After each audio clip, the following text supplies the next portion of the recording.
قصہ مشہور ہے کہ امام احمد ابن حنبل رحمۃ اللہ علیہ نے اللہ تبارک و تعالیٰ کی 99 مرتبہ خواب میں زیارت کی. کتنے مرتبہ بھائی؟ ہاں، سوچو کیا کلیجہ ہوگا، کیا دل ہوگا، اور کیسی انہوں نے اپنے آپ کو بنانے کے لیے محنت کی ہوں گی اور اللہ سے کیسا تعلق جوڑا ہوگا. 99 مرتبہ اللہ تبارک و تعالیٰ کی خواب میں زیارت. آج ہمارے دلوں پہ غیبت کی وجہ سے، چغلیوں کی وجہ سے، جھوٹ کی وجہ سے، حرام خوری کی وجہ سے، دھوکے بازی کی وجہ سے، لوگوں کے پلاٹوں اور گھروں پہ قبضہ کر کے وہ کھانے کی وجہ سے دلوں پہ ایسی گندگی جمع ہو گئی ہوئی ہے. کیا جمع ہو گئی ہوئی ہے؟ ایسی غلاظت پوری بیٹھ گئی ہوئی ہے دل کے اوپر. تو اللہ تعالیٰ کی زیارت کرنا تو دور کی بات، اور مکہ اور مدینہ تو خواب میں دیکھنا دور کی بات، کبھی محلے کی مسجد بھی ہم کو خواب میں نظر نہیں آتی. ارے آتی کیا بھائی؟ نہیں آتی نظر. کیوں نہیں آتی؟ کیونکہ ہمارے دل پہ سب چاروں طرف سے جو ہے نا ایسا پورا ڈیمیج ہوئے ہوا ہے. پورا دل ہمارا پورا اس کو چاروں طرف سے جو ہے گندگی لگے ہوئی ہے. مگر وہ اللہ والے اپنے دل کی اتنی حفاظت کرتے تھے، اس کو ایسا آئینے کے جیسا صاف اور شفاف رکھتے تھے کہ ان کو اللہ تعالیٰ جو ہے 99 مرتبہ بھی اپنی زیارت کراتا.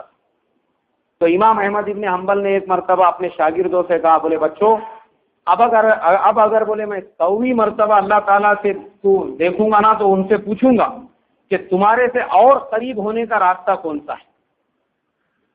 اللہ نے 100ویں مرتبہ بھی ان کو اپنی زیارت کرائی خواب میں. اب جب اللہ تعالیٰ کی زیارت کی تو پوچھا، اے میرے پروردگار، اے میرے مالک، اے میرے خالق، اے اللہ، ایسا کون سا راستہ ہے، ایسا کون سا شارٹ کٹ ہے جس سے میں تیرے اور قریب آ سکتا ہوں.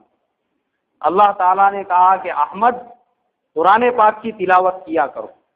کس کی تلاوت کیا کرو؟ قرآن پاک کی. بولے کیوں اللہ تعالیٰ، اس میں کیا، اس کا مطلب کیا خاص بات کیا ہے اس کی؟ قرآن پاک کی تلاوت کرنے میں اس کا اللہ تعالیٰ نے کہا کہ قرآن یہ ہم سے نکلا ہے. کس سے نکلا ہے؟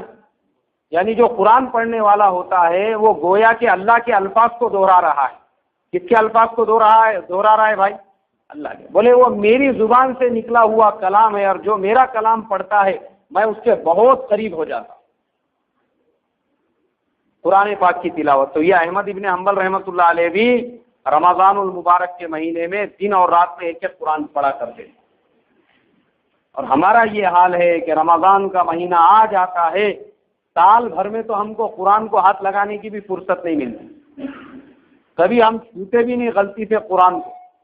حالانکہ ہر مسلمان کے اوپر واجب ہے کہ کم سے کم اس کے سال بھر میں 2 دور قرآن کے ہونا چاہیے. کتنے دور ہونا چاہیے؟ کم سے کم، ورنہ تو روزانہ 1 پارے کی تلاوت کرنا چاہیے. اور آخر درجے میں جو ہے وہ یہ ہے، مگر خدا معاف کرے، ارے پوری زندگی میں کبھی ہم کو 2 قرآن پاک کے دور کرنے کی توفیق نہیں نصیب ہوتی ہے. آج قرآن کی الرجی ہو گئی بھی ہے لوگوں کو. جس کو دیکھو اس کو مسجد کے کونے میں تسبیح لے کے بیٹھ جاتا، وہ یہ سمجھتا کہ بس تسبیح پڑھنا ہی میرے اوپر فرض ہے. حالانکہ خدا کی قسم، ایک آیت پڑھنے پر جو ثواب ہے وہ زندگی بھر تسبیح پڑھنے پر اللہ تعالیٰ کی طرف سے نہیں مل سکتا. کوئی آدمی اگر کوپرے میں تسبیح لے کے بیٹھے ہوا ہے، پوری زندگی 70 سال کی زندگی بھر انہیں اگر تسبیح پڑھا تو جو ثواب اللہ ایک آیت کے پڑھنے پر دیں گے وہ زندگی بھر کی تسبیح پڑھنے پر مل سکتا کیا بھائی؟ نہیں مل سکتا. اس کا ریزن کیا ہے؟ اس کی وجہ موٹی مثال میں آپ کو دے کے بتاتا ہوں. جیسے مثال کے طور پہ فرض نماز ہے کہ جو 2 رکعت فرض نماز کا ثواب ہے وہ زندگی بھر کی نفل نمازوں سے آدمی نہیں حاصل کر سکتا. پوری زندگی بھر کوئی نوافل پڑھ رہا اور اس نے فرض نماز چھوڑ دیا تو فرض کے ثواب کو پہنچ سکتا کیا بھائی؟ نہیں پہنچ سکتا. ایسے ہی قرآن کی تلاوت کا مسئلہ ہے. اسی لیے ذکر کے بارے میں جب ہم سنتے ہیں نا کہ ذکر کا مقصد یہ ہے کہ ہمیں اللہ کا دھیان نصیب ہو جائے. کیا نصیب ہو جائے بھائی؟ اللہ کا دھیان نصیب ہو جائے. دھیان کس کو بولتے ہیں؟ دھیان کا مطلب یہ ہے جیسے آدمی اپنے سائے کو اپنے ساتھ میں محسوس کرتا. آدمی چل رہا ہے تو اس کا سایہ اگر پیچھے ہے تو آدمی اس کو محسوس کرتا ہے یا نہیں کرتا؟ ایسے اس کو اللہ کا دھیان نصیب ہو کہ اللہ بھی میرے سائے کے جیسا میرے ساتھ میں. اس کو بولتے ہیں اللہ کا دھیان نصیب ہونا. اب وہ دکان پہ ہے تو بھی اس کے دل میں یہ خیال ہے کہ اللہ یہاں بھی میرے ساتھ میں، بازار میں ہے تو بھی اس کے دل میں یہ دھیان ہو کہ یہاں اللہ میرے ساتھ میں، اور وہ آدمی اپنے بیوی کے ساتھ گھر میں ہے تو بھی اس کے دل میں یہ دھیان ہو کہ یہاں پہ بھی اللہ کیا ہے بھائی میرے ساتھ میں ہے، وہ راستے سے جا رہا ہے تو بھی دھیان ہو کہ اللہ میرے ساتھ میں، وہ گاڑی چلا رہا ہے تو بھی اس کو یہ دھیان ہو کہ یہاں بھی اللہ میرے ساتھ میں، اور وہ لوگوں سے پیسے کا لین دین اور ویوہار کر رہا ہے تو بھی اس کو یہ دھیان ہونا چاہیے کہ یہاں بھی کون میرے ساتھ میں ہے۔ اس کو بولتے اللہ کا دھیان نصیب ہونا۔